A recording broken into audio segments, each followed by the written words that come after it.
Adam, alcoholic. Hi, Adam. Ralph, do you want to start or should I start? Okay. Want to welcome anybody that's new. Thank you again for allowing us to have this workshop. Last week we talked about there is a solution. The week, 2 weeks before that, Bill's story. Just a recap. Until I really understood what the problem was as an alcoholic, the solution didn't work. And more about alcoholism starts to talk a little bit about both sides of the coin. What it really is showing me is that what it really means to be an alcoholic is not just that I can't stop once I start. That's the phenomenon of craving that Silkworth talks about. But somehow I can't stay stopped on my own. And if you're new tonight, this was the baffling feature of alcoholism and something that took me 28 trips through treatment to really understand what the problem was. And again, if I do not understand what the problem is, working with a newcomer, and the purpose of this workshop also is not so much working on myself, but discovering a way to use the book as a tool to help somebody else to discover not only the problem, but the clear-cut directions toward that solution. So one of the components of this problem for me as an alcoholic, and it doesn't seem to be true for everybody, is when I stop drinking in a state of abstinence, the outsides get better, but the insides get worse.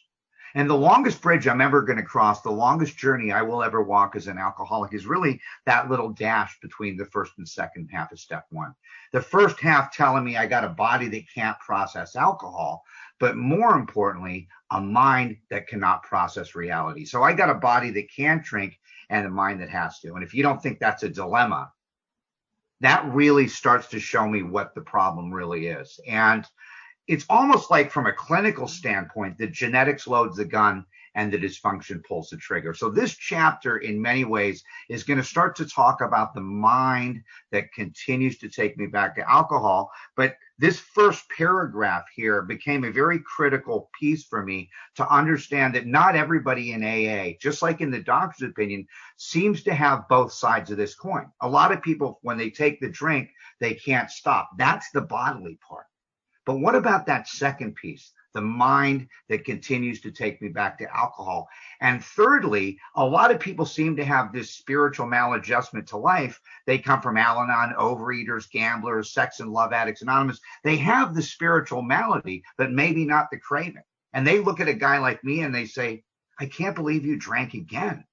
In light of all the consequences and havoc that your drinking caused, how could you have possibly drank again? And when they say that to me, they do not understand the grave nature of what we're going to talk about now. So starting from here, it talks about three types. Most of us have been unwilling to admit we're real alcoholics. No person likes to think he's bodily and mentally different from his fellows. And I've seen people that are bodily different. The doctor's opinion, as we read, talks about people that are entirely normal in every respect except the effect produced by alcohol. They are normal, able, friendly people. That category right there, that type, is bodily different.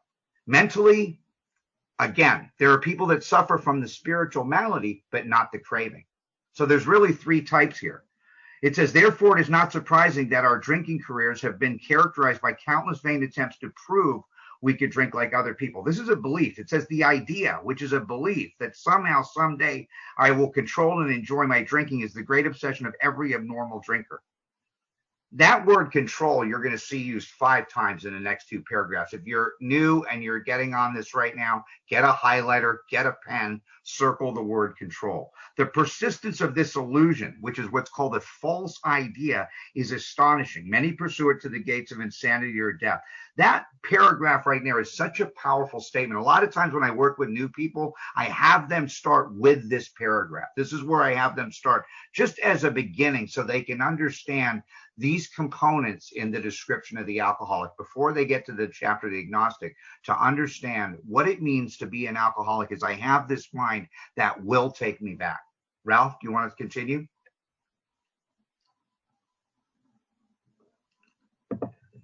You're muted, Ralph. Ralph, alcoholic. I got sober in Florida, and down here, that's where I am now again. And in Florida, we read chapter 3 because this really hammers home the problem of what it is. We read all the way to the top of 31. And, only alcoholics have drinking careers. And, step one is me defending that right to drink, me defending, justifying, rationalizing all these things. And, it talks about the persistence of this illusion, my inability to see the truth. Why is it that I'm 4 months, 6 months, 18 months when I was locked up away from a drink? When I get out, I'm worse. I'm not better. I'm worse, because, it says many pursued it into the gates of insanity or death. And I did, to the gates of insanity and death. When I think about where alcohol took me, it took me further away than everyone that I've ever loved and everything that I ever loved. And I swore that I was never going to do it again. And then when I was a free man, I did it again. That's insanity. And it says we had to fully concede to our innermost selves that we're alcoholics. My second sponsor, Sandy, used to say, if we don't go in, we go out. This is an inward thing. Because like Adam says, when I stop drinking, my outside starts to get better, and I get her, and I get the car, and I get this beautiful job that I love.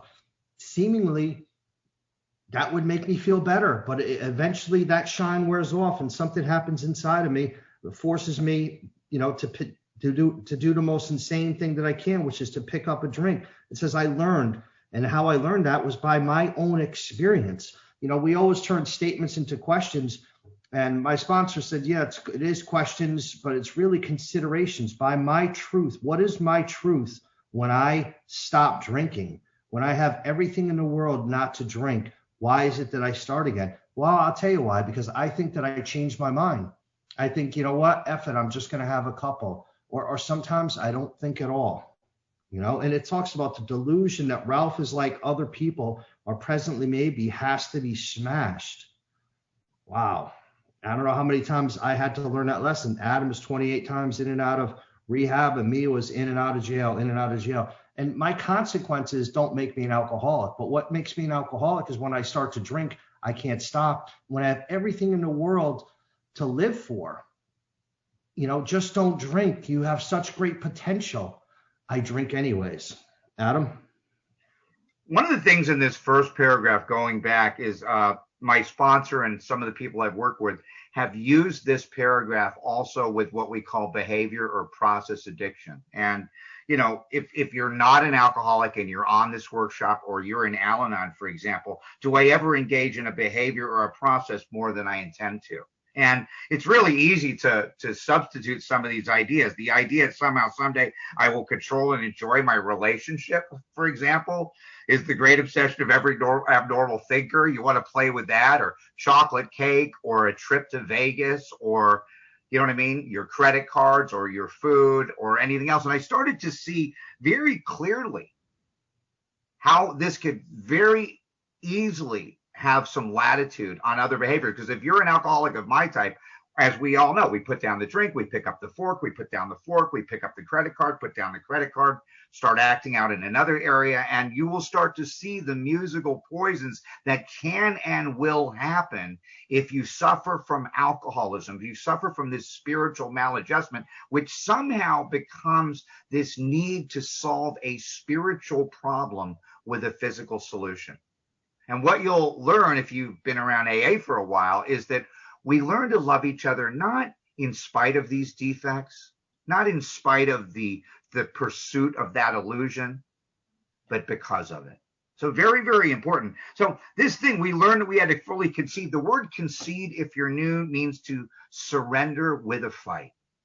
So again, the word concede, like the soldier that lays down the rifle and sits down on the side of the road and asks for someone to tell him what to do, that idea of what it really means to surrender, because Wilson doesn't use the word surrender, but he says that concession, right, to our innermost selves, like Ralph had just said, this is the first step. It's almost like the step before the admission of powerlessness. Very similar, though, because what I see here is I cannot stay stopped on my own. Two clear ideas. Can't stop once I start. That's obvious.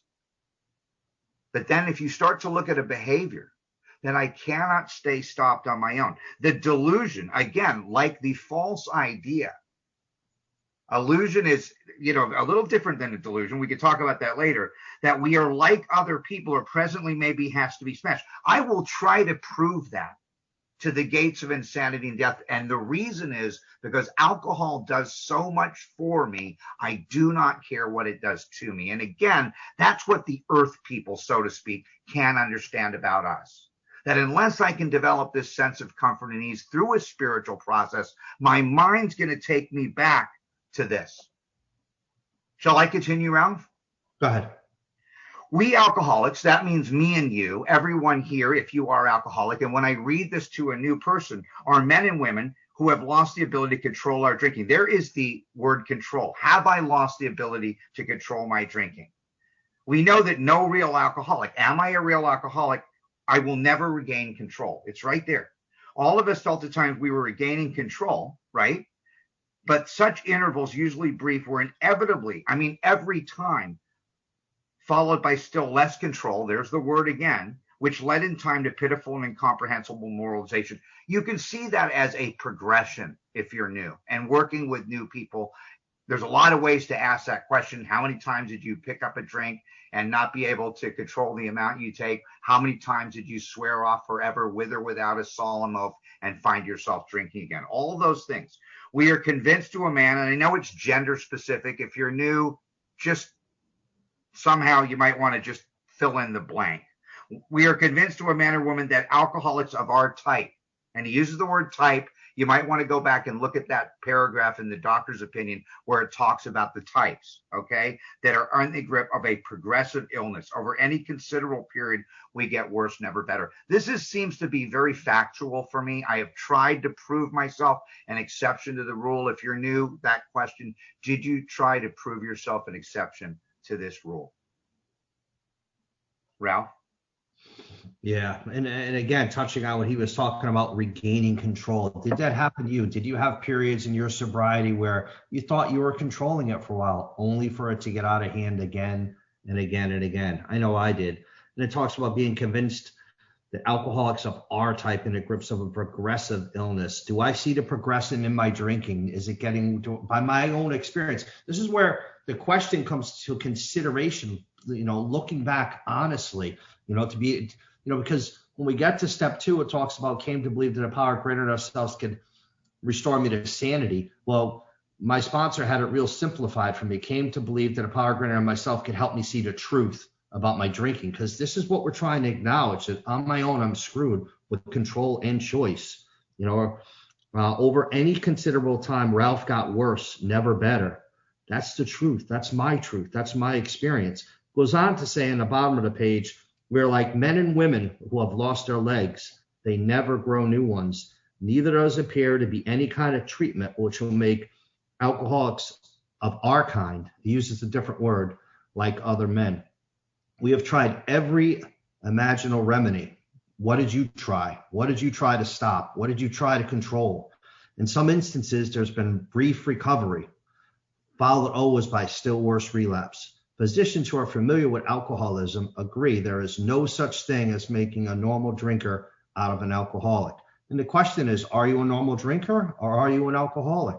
And goes on to say that science one day may accomplish this, but hasn't done so yet. We don't get into the science in these meetings because it's really an outside issue. But if you've been into treatment these days or work with people in treatment, science is really trying to accomplish this, not to make us a normal drinker, but to solve the drink problem by curbing the cravings, which we don't get into that. But, I'm glad that I found this book rather than a pill, because I'd probably crush the pill and snort 2 of them. Despite all we could say about many who are real alcoholics, are you a real alcoholic? Despite all we could say, many who are real alcoholics are going to believe that they are not in that class. By every form of self-deception and experimentation, they will try to prove themselves exception to the rule, therefore non-alcoholic. If anyone has shown the inability to control his drinking, can do the right amount, face, and drink like a gentleman, our hats are off to him. Heaven knows we have tried hard enough and long enough to drink like other people. And that's the 5th time in these 2 pages that he uses the word control. And these are so many considerations and questions. We're not going to go over them all, but you really see how Bill paints a picture of no one, almost, it says most of us, it doesn't say all of us, because that's a drunk trap, starting and going all the way over to here to the progression, to the pitiful and consequent demoralization, and then goes to say, well, maybe turn around and try it on your own. It's just crazy how clear cut this is about powerless in step one. And he goes, heaven knows we have tried long and hard enough to drink like other people. And I can never get that before I came to AA. When I came to AA, this book gave words to how I felt. Adam? That part where it says we are like men that have lost their legs, so we never grow new ones. That the real short version of that, if you're new, and I'm sure everyone's heard it, is once you become a pickle, you can't be a cucumber again. I know it's kind of dumb, but it's like once I seem to have crossed that line, I've never been able to recover control. If you haven't experimented with that, we talked about it. Step over to the nearest bar, tried some controlled drinking. You're going to hear that. I think that's a very dangerous activity, but it's very critical that I see that in my life, I've never been able to regain control. And I had enough opportunity to try to prove myself an exception to the rule. But this is another part that's really important. It says here, by every form of self-deception and experimentation, I will try to prove myself an exception to the rule. Why would I try so hard to prove myself an exception to that rule? And the reason is because when I look back at my drinking, from the very first time I ingested alcohol, it was the most significant event in my entire life. From the first time I drank it, I didn't want to talk to my parents. I didn't care about school. Everything that meant anything to me, I fundamentally traded in for my pursuit of a feeling. Why would someone go to that extent? It's almost like the short version of that is life had its moments. And for those very moments, I was willing to give my life to recapture and recreate the magic that I once found in alcohol. That statement in and of itself was such a powerful thing.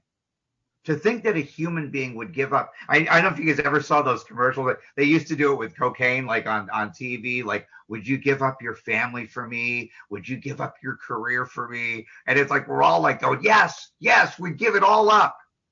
And it's like, that's absolute insanity. If for a normal person, they're like, are you out of your mind? And you see guys on Skid Row with cut up credit cards, and they'll tell you, I used to be a doctor. I've known people that were heart surgeons that died on Skid Row because to pursue this delusion, every form of self-deception, experimentation, they will try to prove themselves an exception to the rule. Do you realize, if you're new, how powerful the effect of alcohol has to be on a human being for them to give up their entire life for it? I know. You may or may not know, but if you know, you better give me something better. If you take booze away from something like me, you have to give me something better. And I guarantee you, if you're willing to stay and go through this process, we hope we can show you that, which will solve the problem, because that's what it did for a lot of us. Okay, so and we're going to continue on the middle of page 31. Here are some of the methods we've tried. We've all heard this. It's about substitution. Drinking beer only, limiting the number of drinks. Imagine, all this is in the pursuit that I can get back what I once found in alcohol. Never drinking alone, never drinking in the morning, drinking only at home, never having it in the house, never drinking during business hours, drinking only at parties, switching from scotch to brandy, drinking only natural wines, agreeing to resign if ever drunk on the job, taking a trip, not taking a trip, swearing off forever, taking more physical exercise, reading inspirational books, going to health farms and sanitariums, accepting voluntary commitment to asylums. I mean, imagine if I did that much just to close a business deal. It's crazy what I would do if you look at all of those ideas that most of us did. And every single one of those, if you're new, is another need for me to defend my right to drink, to defend that feeling. Ralph, do you want to continue, maybe go back over that? Because it's a very, very powerful part of the book. Sure. I mean, when I think about when it talks about making these different defending my right to drink. I think back to like if I was the summer of my junior year, if somebody said, okay, Ralph, if you drink another drink, you're going to give up your high grades, your good grades. You're going to give up you being president of class. You're going to not be able to play your favorite sport that you want to play because your grades would be low. You're going to lose your respect to your family and girlfriends and all these jobs. I would have said, nah, you have the wrong guy. You would have had the wrong guy. I would have said, there's no way I'm doing that. And I didn't say those words, but my actions, that was the truth. That was my truth. I went from having a 2,600 square foot house to paying $100 a week to live in a place because I said, I don't need that big place. I just need this place. I became insane with defending the right to drink. And I did several of these things. Well, I don't drink in the morning. I'm not an alcoholic. I thought I had a wrong idea of what an alcoholic was. I don't get drunk. I don't drink during the day. At that point, I didn't, So there were several things in here that did that. And I like how it says, we do not like to pronounce any individual an alcoholic, but Ralph could quickly diagnose himself, step over to the nearest bar and try some controlled drinking. I did that. My friend says, come down, have a beer. I know something in my mind says I can't. Why? I got to work tomorrow. But I believe a lie. I said, okay. He says, come down there, have a drink and watch the game, have a roast beef sandwich. I go down there. Next thing I know, it's last call. I tried to stop abruptly many times, but here's the thing with me. There's been times out of 10 times, maybe 1 or 2 times where I was able to fight this urge or just go home because I had something really important. And maybe that allergy didn't kick in those days. Therefore, proving myself not alcoholic, therefore exception to the rule, And it says, so try it more than once. I would fail. That's my experience. What is your experience? It will not take long for you to decide if you're honest with yourself. See, the problem with me and my drinking, I never wanted to be honest with myself until I came here and I saw me and you and me, Honest with yourself about it. It may be worth a bad case of the jitters to get a full knowledge of your condition. What is your condition? My condition here is I'm screwed. Adam? Yeah, we've had to be really cautious with this, especially with people that are on opiates and different things. We don't tell people to go try some controlled fentanyl shooting. But when you were talking, Ralph, I remember our dear friend Clancy, who passed away, and he used to talk about because a delusion is a lie, I tell myself, and to try to prove myself an exception to the rule. And Clancy used to talk about it was almost like playing Russian roulette. And in the beginning of the disease of alcoholism, you had, in 6 chambers, only 1 was full. And you'd go out and, you'd have a good night, click, you'd go out and have a great night and meet somebody. And, on the 5th or 6th time, boom, you'd get a drunk driving. And at the end of the disease, 20 years later, it's like the revolver's got 5 in the chamber and 1's empty. And every time you'd go out, you'd get a drunk driving. You'd ruin a career. You'd get in trouble with your wife. But every once in a while, you'd go click and nothing would happen. And you would fight to defend that one night when it worked. Just like Evel Knievel, when he goes off that jump and he's broken every bone in his body, just like me. That one time when I made that jump and I stood up and that glory victory parade, that's what the human mind remembers. Life has its moments, and for those moments, I will give my life. And if you're new, how can I judge or fault somebody that is in this fight? The greatest battle in a human being's life is not against their brother or sister. It is against themselves. And this is such a critical piece. There's a part on 35, 2 pages from now, which helped me to understand how compassionate we become to people that are in this washing machine, this cycle, like the doctor's opinion said, drink, craving, spree, emerging remorseful, swearing off forever, right?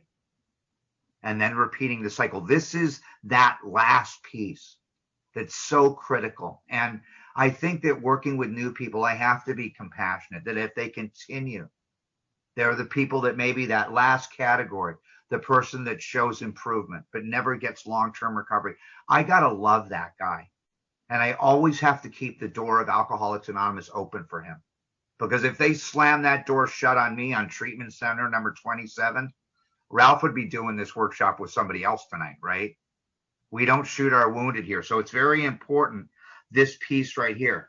And again, to experiment with that or to go back through the drinking history with someone. Remember, this workshop is not about me understanding myself better. It's helping me to arm myself with facts about myself so I can win the confidence of a new person. This is not an ego-driven endeavor, and it is not an intellectual pursuit. It is a pursuit of compassion and helpfulness so that we can open the door to another human being and walk them through this process. So I will continue. Ralph, did you have anything else to say about this? Let's keep it moving. Okay. There is no way of proving it. We believe that early in our drinking careers, most of us could have stopped drinking, but the difficulty is that few alcoholics have enough desire. I had no desire. I drank so enthusiastically from day one that you would have had to shoot me to stop me from drinking. A sober coach, please, not in a million years. You want to see drama, get between an alcoholic and a drink. If you don't relate to that, think about what I'm saying. While there is yet time, we have heard of a few instances where people show definite signs of alcoholism. Okay, if you're brand new and you're showing signs of alcoholism, that we're able to stop. Remember the word stop. It's been used many times here, and it's going to be used about 4 more times for a long period because of an overpowering desire to do so.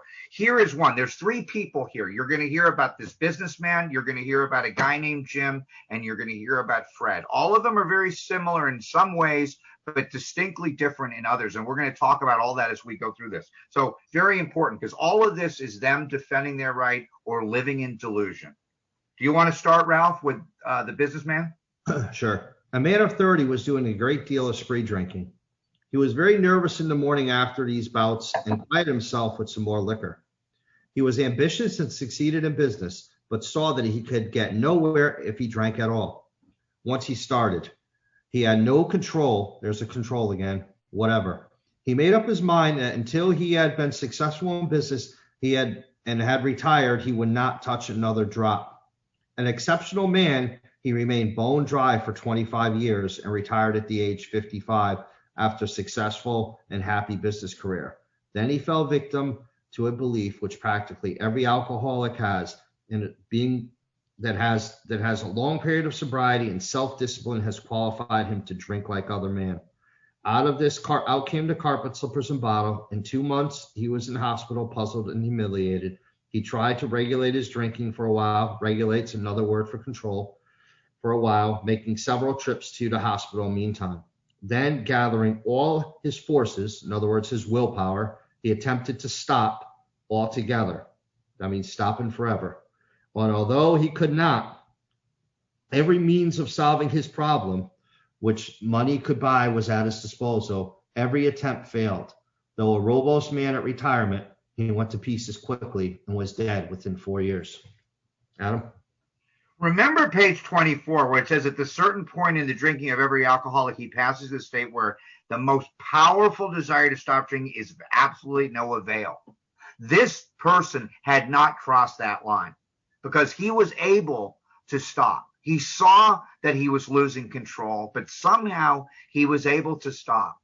But he fell into that delusion that because he'd been sober for a certain amount of time, it enabled him to drink like normal people. It's a trap for a lot of us. I don't know. I've seen people come to AA that had terrible consequences because of their drinking, but they were, like it talks about, the moderate, the hard, and the real. The moderate drinker, the hard drinker, and the real alcoholic. And it talks about that some people can stop or moderate given sufficient reason. When a sufficient reason becomes operative, but this wasn't that guy. He was an alcoholic, but he hadn't crossed that line on page 24.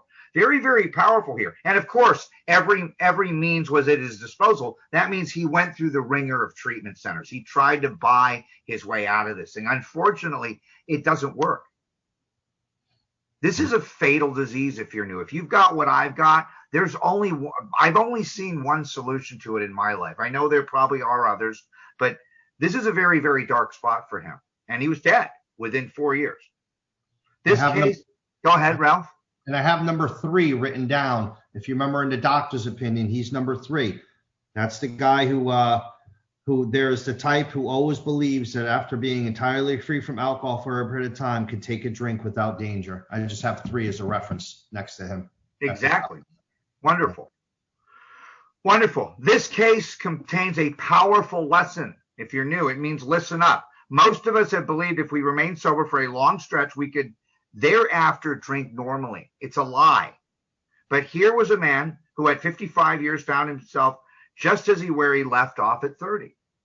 You know, it's really interesting. I don't want to bring in an outside issue, but I was a 2-pack a day smoker. And I'll tell you, every time I quit smoking, even if I quit for 3 or 4 months, as soon as I picked up that one cigarette, I was a 2-pack a day smoker. And it took me years to become that. And I saw the progression of alcoholism and this thing start to manifest itself in all these other behaviors. Once I got to that place where I'd completely lost control, I was never able to gain control again. And that's a question you might want to ask somebody at this part of the book, because, you know, can I see the exception? Do I have a reservation? Do I see the progression? Those are all really important questions.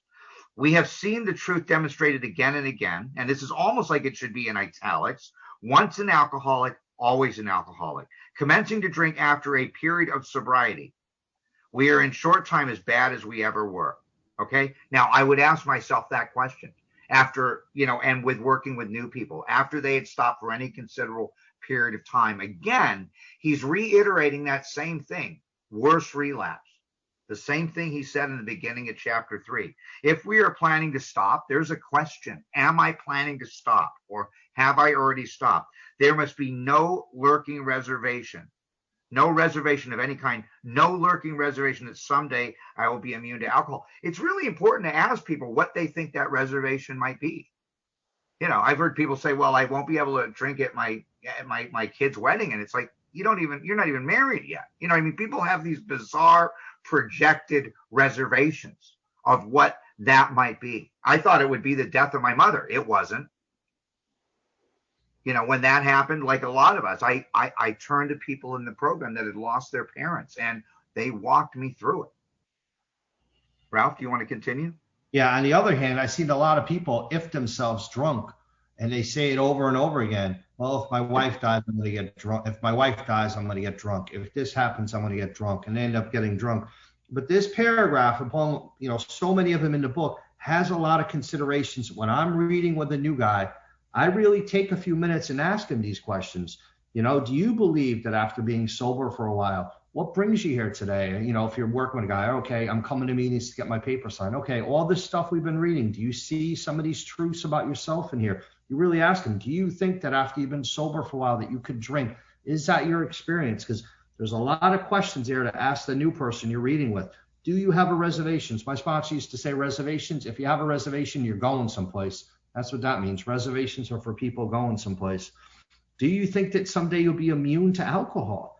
You know, was it just those people you were hanging around with that's getting you drunk? You know, did you have bad luck getting that DUI? You know, or is this your experience with drinking? And here's for the new people out there. Young people may be encouraged by this man's experience to think they could stop. Can you stop? As he did on their own willpower. We doubt if any of them can do it, because no one will really want to stop, and hardly one of them because their particular mental twist already acquired. And like Adam mentioned, from day one, I loved the effects produced by alcohol, and I was a blackout drinker, you know, from day one. And we have to try and find out from these people, because sometimes it's fun for a while. Several of our crowd, men of 30 or less, have been drinking only a few years, but they find themselves as helpless as those who have been drinking for 20 years. To be gravely affected, one does not have to necessarily drink for a long time, nor take the qualities that some of us have. Are you gravely affected? This particularly is true of women. Potential female women alcoholics often turn to the real thing and are gone beyond recall. That's pretty sick. In a few years. Certain drinkers who would be greatly insulted if called alcoholics. You know, and people used to call me an alcoholic and this and that and all this stuff. It wasn't until I really conceded to my innermost self. And how I did that was by hearing my story told in a meeting and going through in this and finding out, A, what an alcoholic is, My circumstances didn't make me an alcoholic. What makes me an alcoholic is obviously when I start, I can't stop. And when I have everything in the world and I want to stop, I can't stay stopped because something happens inside me, spiritually, that makes my reality so miserable that the pain of being sober is worse than any kind of consequences that I would have picking up a drink. And I think about what alcohol does for me, that sense of ease and comfort, and not about going back to jail or losing a relationship or losing the car. This is an amazing book. It says certain drinkers would be greatly insulted. I was greatly insulted, because they don't know what alcohol is doing for me. Again, and to the employers, it says in dealing with the alcoholic, there may be a natural annoyance that one could be so weak, stupid, or irresponsible. That's what I look like to my parents. That's what I look like to my probation officer. That's what I look like to my job. Weak, stupid, irresponsible. That's because the non-alcoholics don't understand what booze does for us. Go ahead, Adam. One of the things I ask people going through this section is, do they really want to stop, and do they understand what it means to drink against their will? All those are very important. And, we got back to that. We just finished the last paragraph on 33, right?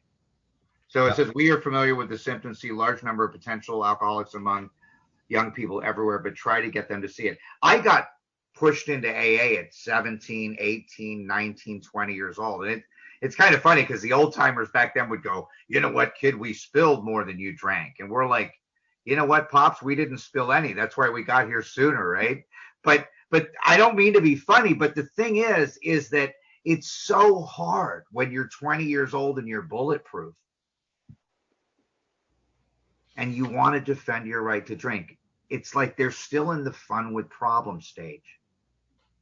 And we all know that the disease of alcoholism, again, is progressive. Fun with problems, just problems. But that fun with problem stage, how hard is it to work with a person that's in that place? I've had the privilege of working with a lot of young people, and to try to help them to see the progression that like alcoholism, we all know it only leads to one place: jails, institutions, and death. We can see that looking back at it, but I couldn't see that at 18, 19, 20 years old. Even though I had all of this information, I did not really in my heart of hearts want to stop. And I think we push a lot of people, especially family members, to that place like we want for them what we want for ourselves. And in their mind, they're still defending their right to drink. And as far as sponsorship goes, don't feel like you're a failure. I have a friend of mine, he's 50 years sober, and he goes, I've got 100% success rate at sponsorship. And I said, what do you mean? He goes, I haven't drank in 50 years. Yeah. But you're going to encounter a lot of people that do they really want to stop? You're going to work with a lot of young people. And maybe what you can do, if you don't think you're making a difference, is this part of the book will help you to plant seeds. And those seeds will grow. When you least expect it, one of those guys will wake up and realize that everything you said suddenly makes sense. And we will have another member of Alcoholics Anonymous. So do not lose heart working with people here, because this is about working with new people and going through this process. You're going to see it. He says it here, but try to get them to see it. And sometimes we do that. We become codependent with the people we work with. And, we want to do for them what they cannot or will not do for themselves, or which means to embark on a spiritual path. Ralph, do you want to continue? Yeah, before we continue, I just want to take a pause for the seventh tradition that states that every AA group ought to be fully self-supporting, declining outside contributions. If you guys would go in the chat, and Jess or Rodney, somebody want to read off the PayPal address again? I tried it. I couldn't type it into my phone. Somebody want to try it? Read it off, guys? Little help? Yeah, it's Matthew Alcoholic here. And basically, we just have a virtual basket that we pass around. It's kind of like the quick halftime. And in the comments in the chat, you'll find both the ways to contribute by PayPal, or you can e-transfer to Rodney at ficomputers.com, and we'll send it back to you guys. Thanks. Okay, great. Continuing on top of page 34, as we look back, we feel we had gone on drinking many years beyond to the point where we could quit on our own willpower. If anyone questions whether he has entered this dangerous area, let him try leaving liquor alone for a year. If he is a real alcoholic and very far advanced, there is scant chance of his success. In the early days of our drinking career, we occasionally remained sober for a year or more, becoming serious drinkers again later on. Though you may not be able to stop for a considerable, you may be able to stop for a considerable period, you may yet be a potential alcoholic. We think few to whom this book will appeal can stay dry for like a year. Some will be drunk the day after they make the resolution, most of them within a few weeks. And those are all considerations and questions that we put on there. And it goes on, I think how it says, a real alcoholic, very far advanced. I didn't want to see how far advanced I was until I read this book with somebody. So I really came in here and realized, took an honest look at my drinking. And in the early days of my drinking, we occasionally remained sober, not for a year, for a few weeks. I never was. The only time I was sober for a year is if I couldn't drink, if I was off the street. And, but there's a big difference. I drank with a kid named Kevin Crean. He got a DUI at prom, and he could drink shot for shot with me. He was a maniac drinker, and he just quit drinking forever. He said, this is stupid. He's a lawyer today. He never picked up alcohol again. And this is where the difference comes in when you see some people that, that are powerless over the second drink, that craving kicks in, but they're able to stop on their own. And that's a big difference, they're getting the alcoholic to be honest about their drinking. We think very few in this book will appeal can stay dry for like a year. Some will be drunk the day after making this resolution. Several days I wake up in the morning, I'm not drinking today, I'm not drinking today, I'm not drinking. 3 or 4 o'clock in the afternoon, you know what? I totally overthunk this not drinking. I was just getting a little crazy. I'm going to stop by the bar to have 1 or 2 drinks. Once I have 1 or 2 drinks, I set off the phenomenon of craving. It's 1 o'clock in the morning, last call again. And I say in the morning again, I'm never doing this again. This book speaks to a guy like me.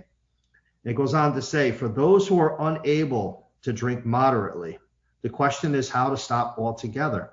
And that's the question, Mark. Newcomer, do you want to stop altogether? Do you want to, what does that mean altogether? Forever? Yeah, forever. And the language that Dr. Bob used to use, he would talk about forever. He talks about, it says, if you're an atheist or agnostic or have any other form of intellectual pride which stops you from accepting what's in this book, we feel sorry for you. And it goes on to say, if you really want to quit, if you want to beat the game on your own, that's your fear. But if you really want to quit drinking liquor for good and all, we know we have to quit, and we know we have the answers. That's how they used to talk forever. Whether such a person could stop on a non-spiritual basis depends upon the extent which he has already lost the power to choose whether he would drink or not. The consideration is there, did you lose the power to choose whether you would drink or not? Many of us felt that we had plenty of character, and boy, there's plenty of characters in AA. There was a tremendous urge to cease forever. I had it, yet I found it was impossible. This is the baffling feature of alcoholism, as Ralph knows it, the utter inability to leave it alone, no matter how great the necessity or wish. Adam? Yeah, these 2 paragraphs are so important, because if you're working with a new person, one of the things I will ask them is, do they understand what it means to drink against their will, and just shut up and listen? Do they understand what it means? Because if they don't, and they say, well, I never tried to stop, you start to wonder why they're in front of you. You know what I mean? And it's very important to understand, do I understand why? Or what it means to drink against my will? And the second thing is, one of the things Father Martin used to say is the 4 things that block an alcoholic from recovery are wealth, health, youth, and brains. And when you start to look at how an alcoholic defends their right to drink, how they defend this thing there, even though they say they want to stop, you start to see the obstacles that block them. The financial, buffer that they have, the intellectual, ability to rationalize, justify, and minimize that first drink. Their youth. They're basically what we talked about, what he said at the beginning of this, where he talks about young people. All of those are critical. So this piece here, this second to last paragraph on 34, you start to see the obsession. And what it says is the inability to leave it alone. I got a body that can't drink and a mind that has to. So what is it? Why is that mind continuing to take me back to something that is to me certain death? And I'm willing to give my life to recapture and recreate that. It's very, very powerful. You might want to spend a little time with the person you're working with on this page. And again, do I have this tremendous urge to cease forever? Exactly what Ralph said. That all is on page 181 in Dr. Bob's story. And those were the two questions I used to ask new people when they came into AA. We're scared to ask it now. Do you want to stop for good and for all? Yes or no? And do you feel like you need our help? Yes or no? Adam, touch on non-spiritual basis, please. Well, I mean, a non-spiritual basis might just be fellowship-driven recovery. We talk about, the fellowship of the spirit, but some people get lost in the spirit of the fellowship. The second one isn't capitalized. Some people are able to just stay sober on fellowship-driven recovery. Sometimes they can just do it by washing coffee cups or setting up chairs, but they don't really need to start doing some of the other things that we're going to talk about, like the mindfulness, the contemplative prayer, the petitionary prayer, the upon awakening prayer. They don't need that part. And again, part of the word spiritual is ritual. So when we talk about a ritualistic kind of approach to recovery, like go to meetings, work steps, help others, it's very much a holistic approach. Some people can do that piecemeal and survive on that. Like they'll have one or two sides of the triangle, but not all three. They'll have huge fellowship and a bunch of commitments, but they won't really be doing 10, 11, and 12. Or there's people that know more about this than anyone I've ever known on Skid Row right now. Right? And they can't stop drinking, even though they have the knowledge. So it seems that what we're going to talk about here is how to have a balanced triangle of mind, body, and spirit, which simply means, Ralph, my head, my heart, and my feet need to be moving in the same direction, which points to a spiritual life. So then I'm going to continue. How then shall we help our readers to determine to their own satisfaction whether they are one of us? The experiment of quitting for a period of time will be helpful, but we think that can render an even greater service to alcoholic sufferers and perhaps to the medical fraternity. So we will describe some of the mental states that precede relapse into drinking. And it's very important because listen to this, for obviously, this is the crux of the problem. The idea that precedes that first drink. And we're going to continue. Ralph, do you want to talk about Jim starting there? Sure. All right. Our first friend, we shall call him Jim. His real name was Ralph F., by the way, for those history makers. And obviously is the second shortest sentence in the big book for those big book people out there. This man has a charming wife and family. He inherited a lucrative automobile agency. He had a commendable war record. He is a good salesman. Everybody likes him.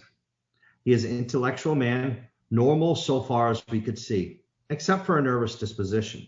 He did no drinking until he was 35.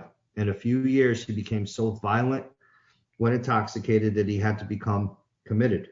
Upon leaving rehab, he came into our contact with us. And here's the first meeting with him. We told him what we knew of alcoholism, step 1, and the answer we had found, step 2. He made a beginning, step 3. His family was reassembled and began to work as a salesperson for the business he had lost through his drinking. That might be a resentment, people. All went well for a time, but he failed to enlarge his spiritual life. He failed to do the rest of the steps. To his consolation, he found himself drunk a half a dozen times in rapid succession. On each of these occasions, we worked with him, reviewing carefully what had happened. He agreed he was a real alcoholic, and he was in serious condition. He knew he faced another trip to the asylum if he kept on. Moreover, he would lose his family for whom he had much deep affection. So here's a man who's really drinking against his will, but wants to stop, but cannot stop. Yet he got drunk again.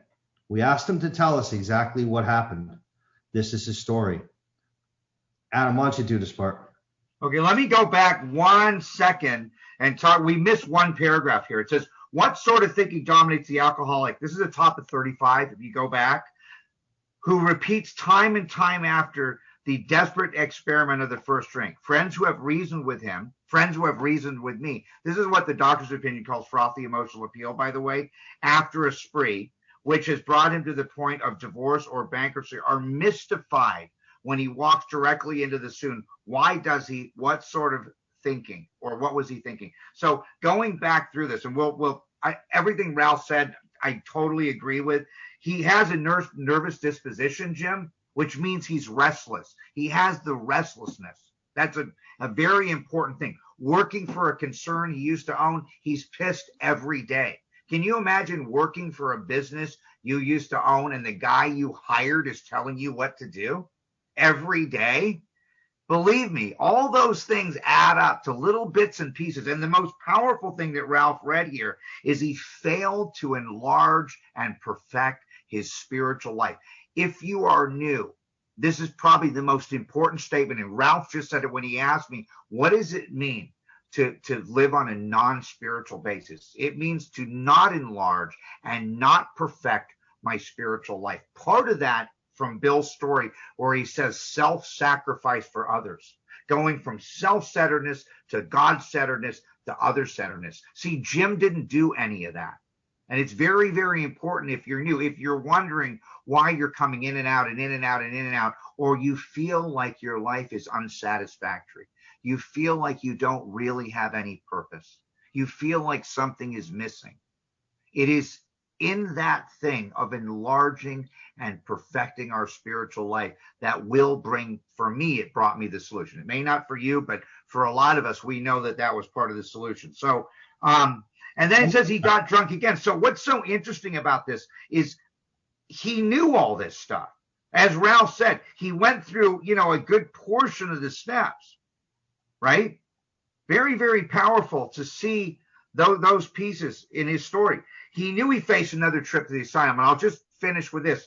Again, as a powerful lesson, I was told by my sponsor, insanity is not always doing the same thing and expecting different results. We hear that all the time in AA. The insanity of Jim and the insanity of me is doing the same thing, knowing exactly what's going to happen, right? He knew he was going to the asylum again, and he did it anyway. See, the other kind of insanity, doing the same thing and expecting different results, at least there's some hope there. But see, Jim knew. He said he knew he was facing another trip to the asylum if he kept on. Moreover, he'd lose his family, like we just said, like that commercial. Would you give up your family for me? Would you give up your career for me? Would you give up your freedom for me? And we're all nodding yes. And then the next page, Ralph, he says, yet he get drunk again. Doesn't that sound like Bill's story?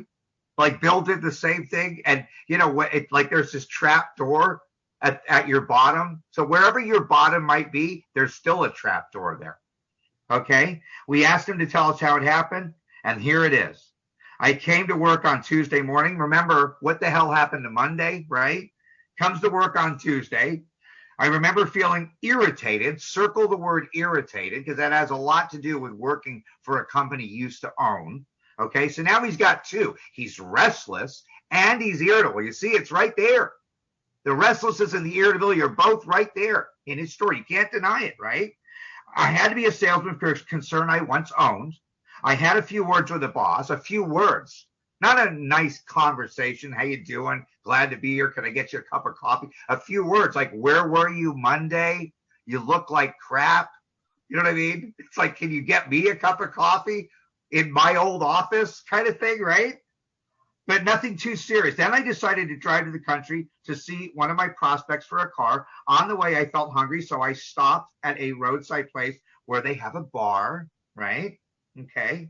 I had no intention of drinking, which is believable, maybe subconsciously.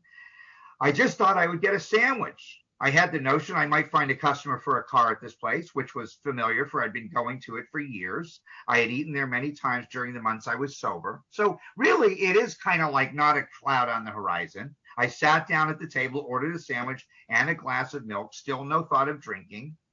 I ordered another sandwich and decided to have another glass of milk. Remember, if you're new, although we say meeting makers, that whole thing, the more I miss meetings, the more I miss drinking. The more I stop staying connected to new people and going through this process with them, the more I am really susceptible and vulnerable to this delusion, the delusion that Jim's going to have right now. And here it is. Here is the delusion. Go ahead and tell us about the delusion, Ralph.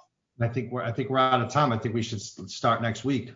Okay, we'll do it. So that's where we are. We're at the delusion that every alcoholic has before they pick up a drink. Shall we open it up for 5 minutes of questions? Yeah, I just want to say one thing. Back to page 35, which says, why does he, or what is his thinking? That's a very important thing when working with a newcomer. You ask them, what are they talking about there? And the answer is, he's still thinking that he has a choice of whether he drinks. That's a very important consideration there. All right, Rodney, you want to take a couple of questions or wrap it up? Yeah, and I got a question, because I always ask this question. It talks about how he failed to enlarge and perfect his spiritual. How do you perfect your spiritual condition? Or your, I always get lost on that word. Ralph, do you want to go or should I? Well, you could go. One of the things my sponsor said to me when I got sober is, he said, if you really want to learn something in life, he said the most effective way to learn anything was to teach it. And I didn't really understand what he was saying, but later on, we have a pamphlet called The Sole Purpose of the AA Group is a Teaching and Practice of the 12 Steps. That pamphlet is entitled Problems Other Than Alcohol, and it gives the sole purpose of the group. Later, after my sponsor died, I got a thing out of Stanford. It's called The Hierarchy of Human Learning. And at the very top, it says lecture, then reading, then audiovisual. At the very bottom of that hierarchy, the most effective way to learn anything in this life is to teach it. But guess what the second most effective thing is? Practice. So when you look at the 12 steps, having had a spiritual awakening as the result of these steps, we try to carry this message to others, the teaching of the 12 steps. And what is the third piece? Practice these principles in all our affairs. So the practice and teaching of the 12 steps, somehow, there's no such thing as perfection. You hear it in chapter 5. None of us have been able to maintain anything like perfect adherence, right? The word adherence is glue. But we claim spiritual progress. I am progressing towards spiritual perfection. Maybe it's unattainable. As soon as I get there, I'll probably have the heart attack, right? Or I'll be walking on water. But we are seeking to improve and perfect our spiritual life. So I don't know, Rodney, if that gets there, but this piece in the 12 step, as a result of this, brings me to a place where I have joy, I have peace, I have balance, I have connection, I have power, and I have purpose in my life. Yeah, and the 12 and 12 talks about striving, and the big book talks about progress, not perfection. And 12 and 12 talks about progress towards perfection. There's a little, trying to continue to hit the mark. All right, Angela? Hi, guys. Yeah, a question for you. So, Adam, in the beginning, you were talking about the things that we pick up, shopping, eating, all those different things. So, is it suffering from alcoholism, or is it suffering from an addictive brain? And later in our reading, we read baffling feature of alcoholism, the inability to leave it alone. And yet this applies to almost anything we, with these addictive brains, put our minds to or get obsessed with. So quite often for me, I think alcohol, cunning, baffling, powerful, yes, and I don't want to contradict this book that is saving all of our lives, but it's just a liquid. So is it the alcohol that's the cunning and baffling, powerful thing, or is it our addictive brains? And is it the alcohol? Then my question went to, so do we have addictive brains before we drink, or does the alcohol create that addictive personality? So I just, for an average person, right, cunning, baffling, powerful, that it's just alcohol. Agree. So I'm confused. Alcohol is a substance. I understand what you're saying. I've studied a lot of clinical research on the disease of addiction, on the limbic part of the brain, which is the mechanics of stimulus and response, and we develop this proclivity towards the feeling or sensation from a substance. We use the term alcoholism. It is a label. The label alcoholism is mostly pertinent to Alcoholics Anonymous. We have a lot of people that come into our home group and say, I've never drank alcohol, I suffer from alcoholism, and then they proceed to talk about some other addiction without backing it up with the solution. Okay? That's one part. The second part is, yes, we all know that the behavior is just as addictive.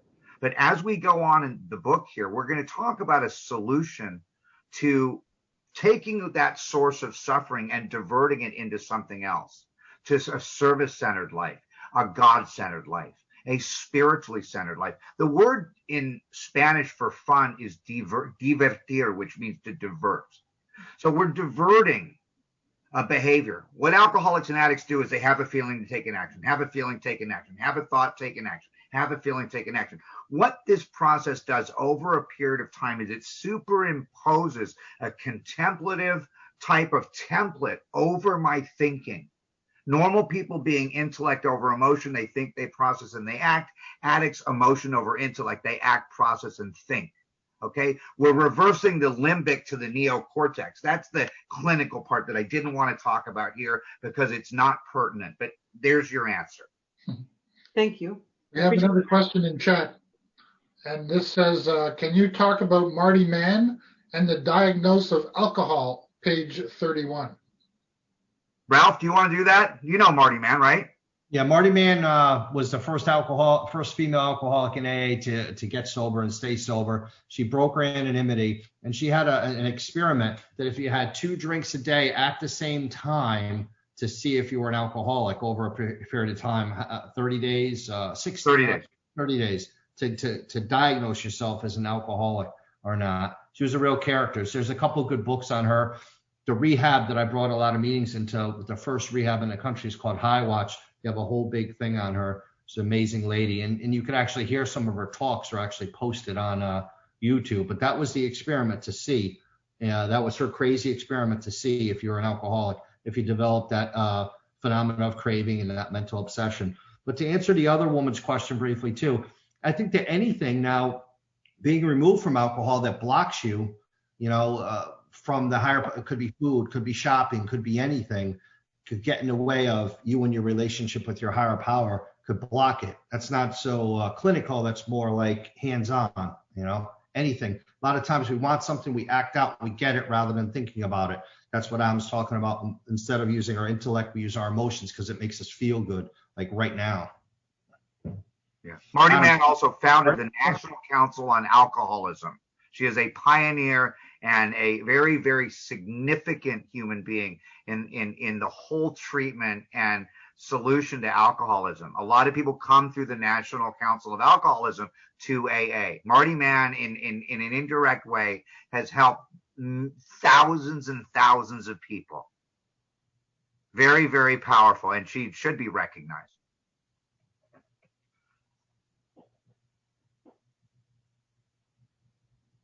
Do we have any more, or are we going to Just Ralph, you said what is he thinking? And I just missed what you said. He's at that point, you asked him, when you're reading with a girl or whoever you're reading a book with at that time, you ask him, what is that thinking that he's thinking? The thinking is that he has a choice of whether he drinks or not. When it talks about when he goes into the bar or he does any of this absurd behavior, is that he's thinking that he has a choice.